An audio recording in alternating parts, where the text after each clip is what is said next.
Quiero darte la bienvenida a este espacio, quiero darte la bienvenida a este nuevo concepto de contenido dentro de mis redes sociales. Este nuevo tipo de contenido que está inspirado en mis propias necesidades y en las necesidades de la comunidad tan hermosa que tengo en las redes sociales. El otro día estaba leyendo un comentario que me decía: tengo 8 horas de trabajo y un video de 1 minuto y medio no es suficiente para poder escapar de esta presión y de esta frustración de trabajar aquí y poder nutrirme con contenido de valor. Entonces, ese mensaje me hizo pensar que hay mucha gente que le pasa lo mismo que me pasa a mí. Cuando yo voy manejando largas distancias durante la semana, me cuesta mucho encontrar contenido que realmente quiero escuchar, contenido que realmente me enseñe algo. A veces, como cualquiera, utilizo la música para distraerme, pero por lo general siempre prefiero escuchar un buen podcast, un buen programa, algo que me dé información que no tengo y que me ayude a vivir un poquito mejor. Así que en base a esa necesidad, a mi propia necesidad y al comentario tan maravilloso de esa persona en Instagram que me hizo dar cuenta que no soy el único al que le gusta buscar contenido de valor, contenido constructivo, es que he creado este nuevo espacio, que es un espacio muy distinto a lo que yo estoy acostumbrado a hacer. Estoy muy acostumbrado al contenido casi perfecto, al contenido guionizado, al contenido preparado con anticipación. Y esto me da la oportunidad de ser un poco más natural, un poco más orgánico y poder hablarte de temas que muchas veces no me entran en 90 segundos de video. Así que este espacio tiene como finalidad poder acercarme más a ti de una forma un poco más natural, más propia, tratando y evitando los cortes, la edición, sino poder tener una conversación contigo. Me gusta mucho el reto de tratar de imaginar lo que necesitas escuchar. Cada que yo grabo un video de 60 segundos, de 40 segundos, de 90 segundos, mi intención es tratar de sentir lo que vas a sentir tú cuando escuches ese video terminado, y cuando te lo encuentres, que ese video haga match perfecto con la situación que estás atravesando justo en ese momento. Y espero que este contenido tenga el mismo efecto en ti. Así que el día de hoy, en este primer episodio de esto que pensé que no iba a tener ningún nombre, que no lo tenía planificado, esto que está tratando de sacarme de mi zona de confort, en este primer episodio de esto que creo que se va a llamar Matando el Tiempo o Para Matar el Tiempo. Porque es la idea, esto no es tanto para que me veas a mí, sino para que lo consumas mientras estás en el trabajo, mientras estás manejando, que lo consumas en audio, en video, como mejor te parezca. Quizás mientras estás en la oficina, o quizás mientras estás en el taller, o quizás estás en una cama de hospital y necesitas escuchar algo que pueda distraerte de la realidad. Así que esto es simplemente para eso, para matar el tiempo. En este primer episodio, como te estaba diciendo, vamos a hablar de uno de los temas que creo que me quedó corto en un video que subí hace pocas semanas a mis redes sociales, que se llamaba El Don Más Grande, donde hablaba acerca del origen de los dones por medio de los traumas. En este episodio quiero desarrollarte esa idea, porque en ese video yo cerré con una frase que se hizo muy popular entre todas las personas que vieron el video, y es que de donde vienen tus mayores traumas, vienen también tus mayores dones. Y básicamente lo que yo trataba de resaltar en esa frase es el tema de los dones, es el tema de tener la capacidad de transformar un pasado oscuro en un presente brillante. Y lo que tenemos que entender con esa frase es que no importa el pasado que hayas tenido, te va a moldear de una u otra manera. No importa si tú crees que tu pasado fue maravilloso, si tú crees que tu niñez fue maravillosa, o si tú crees que tu niñez fue desastrosa. De una u otra manera, todo pasado te moldea para bien y para mal. Y de eso es de lo que quiero hablarte el día de hoy. Básicamente, cuando un niño atraviesa ciertas circunstancias en su vida a corta edad. Estas circunstancias, aunque nosotros normalmente no lo sabemos, construyen la base de nuestra personalidad y de nuestro carácter como adultos. Hay muchas cosas que tú haces hoy en día como adulto, muchas decisiones que tomas, muchas formas de decisiones que tomas, que están basadas en decisiones que tomaste de niño. Aunque parezca tonto, uno como adulto, no te voy a decir un porcentaje porque no quiero arriesgarme a darte un dato erróneo, pero en mi experiencia, en lo que he conversado con muchas personas, hay muchas situaciones en tu vida en las que tomas las decisiones basado tu cerebro en información que tiene de cuando eras niño. Y esto se debe a improntas psicológicas. Quizás el término parece muy rebuscado, muy complicado, pero una impronta psicológica básicamente funciona como un pilar, como un cimiento. Y esta impronta psicológica se forma a partir de un suceso con una carga emocional muy fuerte. Esto no quiero utilizar la palabra trauma en este punto, porque no necesariamente tiene que ser un trauma. Puede ser algo positivo o algo negativo que te genere una impronta psicológica. Y esta impronta psicológica, lo que genera a tu cerebro y a tu subconsciente, es una especie de acceso directo, una especie de toma de decisión rápida. Lo que hace tu cerebro en tus primeros años de vida es recolectar la mayor cantidad de información del entorno y de cómo interactúas con ese entorno y tratar de ayudarte a encontrar estos accesos directos, tomando como ejemplo ciertas circunstancias de tu vida para luego replicar las decisiones que tomaste en tu vida adulta. Un ejemplo muy claro de esto, y es un ejemplo que yo utilizaba siempre en las conferencias, es cuando somos niños y queremos un helado. Este es el ejemplo del niño, mamá quiero helado. Y es este niño chiquito de, 2, 3, 4 años, quizás 5 o más, que quiere un helado, que se le ocurre que su cuerpo desea un helado. Y se acerca donde mamá, donde la fuente de amor más grande que tiene, y jala el vestido a mamá y le dice, mamá, quiero un helado. Con esa voz tan dulce y tierna que tienen los niños a esa edad. Y quizás te estás riendo porque conoces a alguien que lo ha hecho, algún sobrino, algún pequeño niño que está cerca tuyo. O si no, quizás recuerdas cuando tú hiciste esta misma acción, de acercarte y pedir un helado, o un juguete, o una comida en específico. Pero la cuestión aquí es que este niño va e insiste a la mamá y le dice, mamá quiero helado, mamá quiero helado, mamá quiero helado. Y entre paréntesis, esa mamá acaba de pelear con el esposo, o quizás tiene problemas económicos, o quizás acaba de pelear con mamá, o quizás acaba de tener algún problema y por alguna razón está estresada, una razón totalmente ajena al niño y a su deseo de comer helado.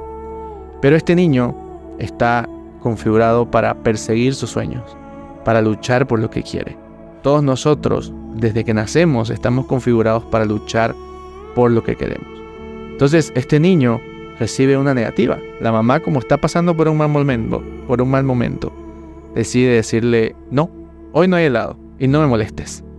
Y luego vuelve a su vida normal, a lavar los platos, a doblar la ropa o a hacer lo que sea que estaba haciendo en ese momento, a trabajar, a sentarse en la computadora o en estos tiempos modernos, a revisar simplemente sus redes sociales.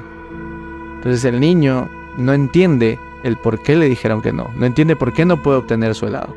Así que regresa, pero ahora regresa llorando. Ya no es un pedido, ahora es un reclamo. Ahora es una exigencia de ir y decirle, mamá, quiero helado. Quiero helado, mamá, quiero helado, mamá, quiero helado, mamá, quiero helado. Y la solicitud se vuelve intensa. Y como te decía hace un momento, ya no es un pedido amable de un niño, ahora es una exigencia. Pareciera que fuera una necesidad de vida o muerte. Y al ver la intensidad del niño, la mamá también aumenta la intensidad del contraataque. Y la respuesta puede ser una amenaza, puede ser una advertencia, o lo más común, un castigo a la habitación. Y la respuesta de mamá es, deja de molestar, no vas a tener helado, y vete a tu cuarto. Este niño va a hacer caso por un momento. Va a ir al cuarto, va a jugar con sus juguetes, va a agarrar su coche favorito, y quizás por 10 o 20 minutos se va a distraer. Y luego, su cerebro configurado para luchar por lo que quiere, le va a hacer acuerdo que quería helado. Y también le va a decir que sus esfuerzos no fueron suficientes para obtener ese helado. Así que ahora este niño vuelve recargado, ya vuelve llorando directamente, gritando y diciendo: mamá quiero helado, mamá quiero helado, mamá quiero helado. Y usa el arma secreta de todo niño, el berrinche, el tirarse al suelo, el patear las cosas. Y la mamá también usa su arma secreta, la amenaza del golpe, el cinto, la chancla, como decimos en Sudamérica. Pero el bebé, al ver esta amenaza, nosotros al ver esta amenaza, de que si seguíamos insistiendo íbamos a recibir un golpe o un castigo, decidimos aumentar la intensidad. Porque se supone que es mamá la que me está amenazando, pero mamá es la fuente de amor más grande que yo conozco. Mamá es la que me dio el pecho cuando yo nací. Mamá es mi vínculo más cercano. Y ahora mamá es el obstáculo para que yo consiga lo que quiero. Pero cuando yo soy niño, no veo esto como un obstáculo, sino que lo veo como una oportunidad de esforzarme más. Yo no entiendo que no me lo quieren dar. Yo entiendo que solamente necesito hacer algo más para ganarme ese helado. Así que el niño apela a su buen juicio, creyendo que mamá no lo va a golpear. Intensifica el llanto, el grito. Ahora tira un jarrón, se tira al suelo, riega un vaso de agua, llora y grita y hace un escándalo. Tal vez está en un lugar público, tal vez está en casa. Pero el niño está poniendo toda la carne al asador, porque su cerebro, insisto, está configurado para luchar por lo que quiere, como el de todos nosotros cuando tenemos esa edad.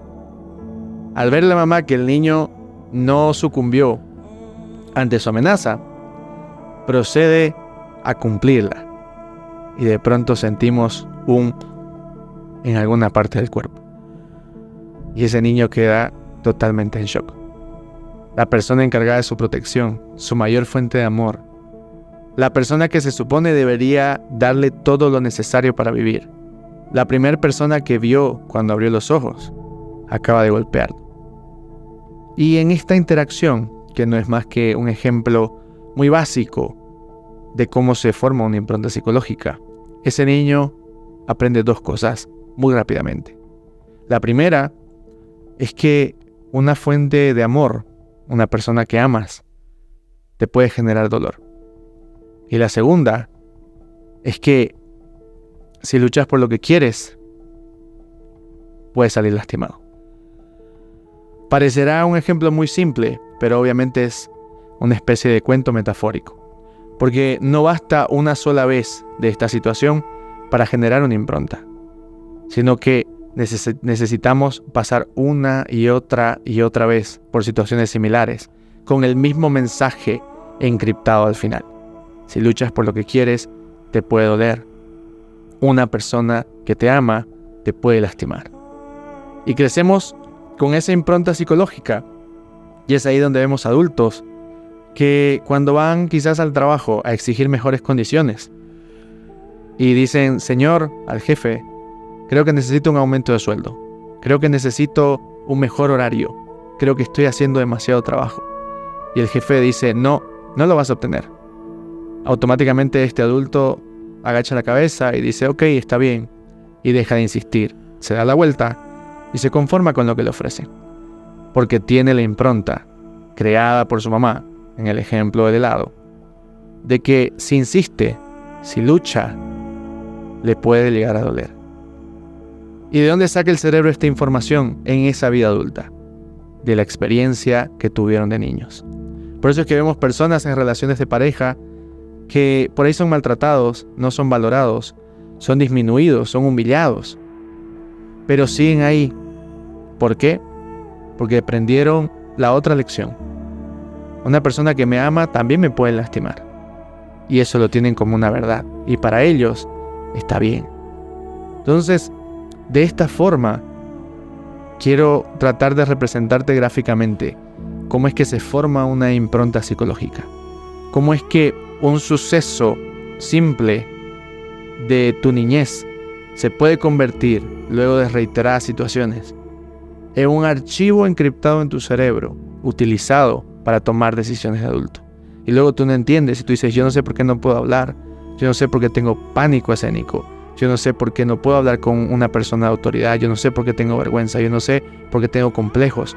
Todas esas cosas que no entiendes de tu vida adulta están basadas en situaciones traumáticas de tu niñez.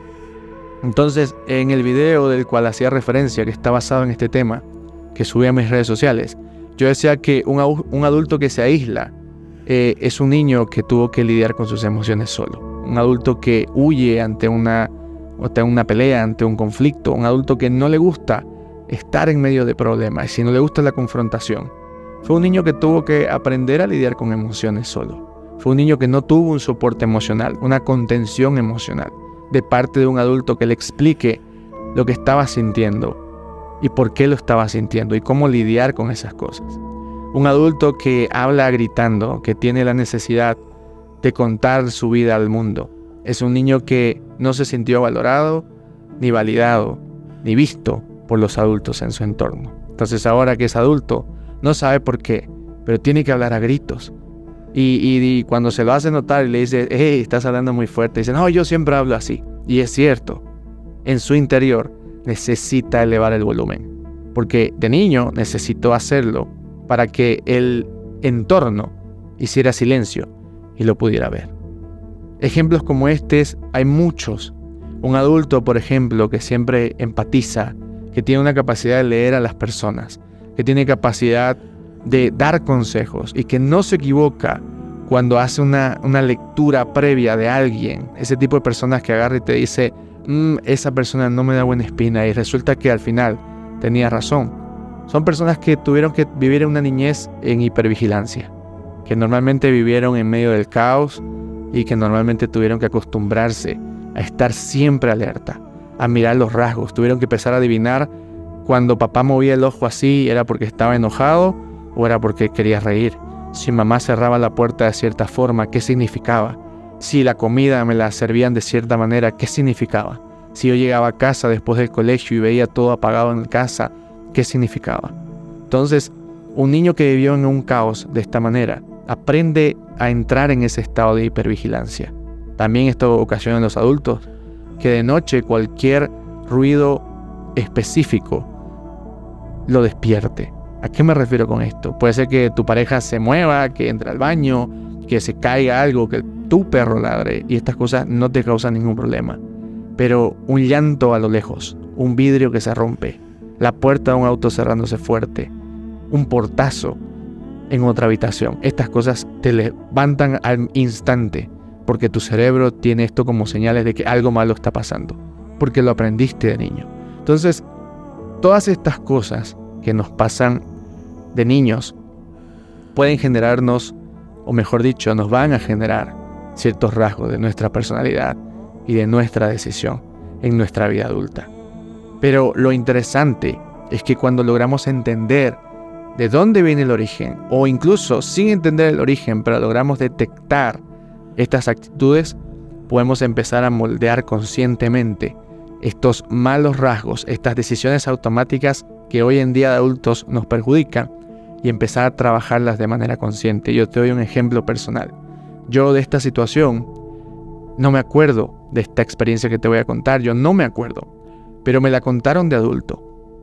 Y primero te voy a contar lo que ocasionaba en mí, y luego te voy a contar el origen, que lo supe ya de grande.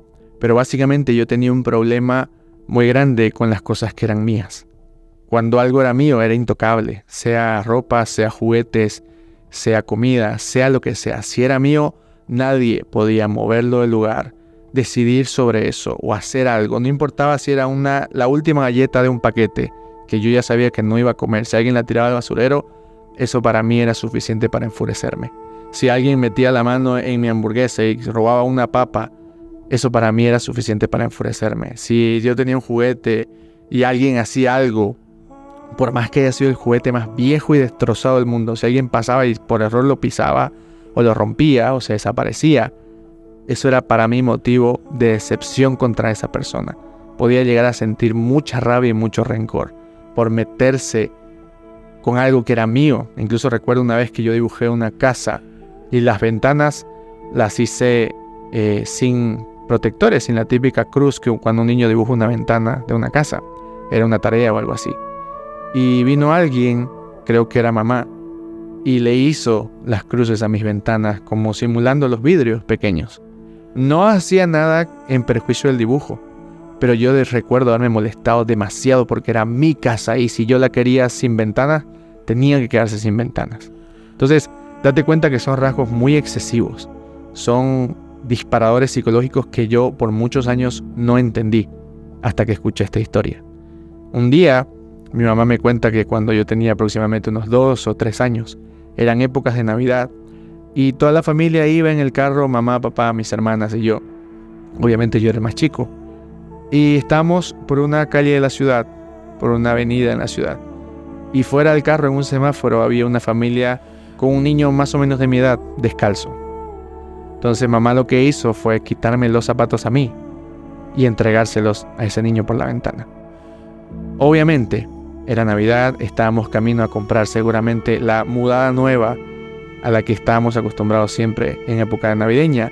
Mi mamá obviamente no sé si tal vez los zapatos eran nuevos, viejos, no lo sé, pero ella pensó que era una buena idea tomar la decisión sobre esos zapatos que al final de cuentas ella los había comprado. Pero yo vi esa situación. ¿Y cómo sé que ese es el origen? Porque existe algo que se llama memoria emocional. Y cuando a mí me contaron esa historia, ya de adulto, mi reacción fue molestarme, solo de escuchar la historia. Y mi pregunta fue, ¿y por qué hicieron eso? ¿Por qué regalaste mis zapatos? Y me molestó como si lo hubieran acabado de hacer. Mucho tiempo después, acordándome del momento en el que me contaron esta historia y poniéndome a analizar actitudes mías ya de adulto, pude entender que esa situación de los zapatos, aunque yo no me acuerdo particularmente de esa escena en mi vida, sí puedo acordarme del impacto emocional que tuvo. Del decir, ¿por qué mamá, que se supone que debería darme todo a mí, me está quitando para darle a alguien más? Y lo peor de todo, a otro niño que dentro de mi entendimiento, dentro de mi pequeño mundo, también debería tener una mamá y un papá que le den todo a él. ¿Por qué tiene que quitarme a mí para darle a él? Obviamente ese era mi razonamiento de niño, no entendía la pobreza, no entendía la necesidad, no entendía el valor de dar. Pero cuando descubrí esto, cuando pude descubrir el origen y conectar ese origen con muchas actitudes que moldeaban mi carácter y mi forma de ser, pude empezar a trabajarlo conscientemente. Y esto se agudizó más cuando me casé. Porque cuando uno se casa, compartes la comida, compartes la cama, compartes muchas cosas. Ya tus cosas dejan de ser absolutamente tuyas y empiezan a ser de ambos. Y entonces tuve que empezar a forzarme a permitir que mi esposa quite cosas de mi plato de comida, a permitir que ponga cosas dentro de mi plato de comida, a permitir que mueva mis cosas del lugar, a permitir que si yo dejaba mi oficina acomodada de una forma, al llegar y que esté acomodada de otra, empezar a respirar y contar hasta 200, porque eran cosas que sentía un impulso de reaccionar y de defenderme a niveles e intensidades sumamente altas. Pero obviamente, entendiendo el trauma, pude empezar a disminuir y pude empezar a trabajarlo conscientemente y llegar al punto de decirle a mi esposa, mira, vamos a un restaurante, pide tú eso, yo pido esto y compartimos mitad y mitad. O incluso llegar a cambiar de plato en la mitad de una cena. Cosas que para muchas personas son normales, pero para mí y para mi ego era sentir que me ponía débil, que la gente estaba haciendo lo que quería conmigo y con mis cosas. Entonces, todas estas mentiras del ego, todas estas mentiras del trauma, todas estas mentiras de mi inconsciente, tratando de reaccionar hoy con información del pasado, me perjudicaban demasiado. Me hacían tener una mala relación, me hacían tener un mal carácter y ser una persona poco agradable. Entonces, lo que estoy tratando de decirte, y esto es solamente un ejemplo, porque tengo muchos otros más, es que todos tenemos un pasado doloroso. Pero, como Tony Robbins dijo una vez, si vas a culpar a alguien por todo lo malo que pasa en tu vida, también lo tienes que culpar por todo lo bueno que pasa en tu vida. Porque una persona que te trauma, una persona que te marca, sí, evidentemente, va a dejar rasgos negativos dentro de tu personalidad, dentro de tus emociones, pero también te va a dejar rasgos positivos. Te va a dejar el carácter, te va a dejar la motivación, te va a dejar ese empuje interno, te va a dejar la capacidad de aconsejar, te va a dejar la capacidad de ser empático, te va a dejar la capacidad de escuchar a otros, te va a dejar la capacidad de ver a una persona y entender su dolor y ayudar y servir. Lo que yo hago, mi don más grande, hablarle a la gente, poder tener la capacidad de sintetizar un problema y brindarte una solución sencilla, también está basada en un trauma que por cuestiones de tiempo no voy a contar, pero la idea de este video es que entiendas que, como decía en esa frase final de ese short, de donde vienen tus mayores traumas, también vienen tus mayores dones.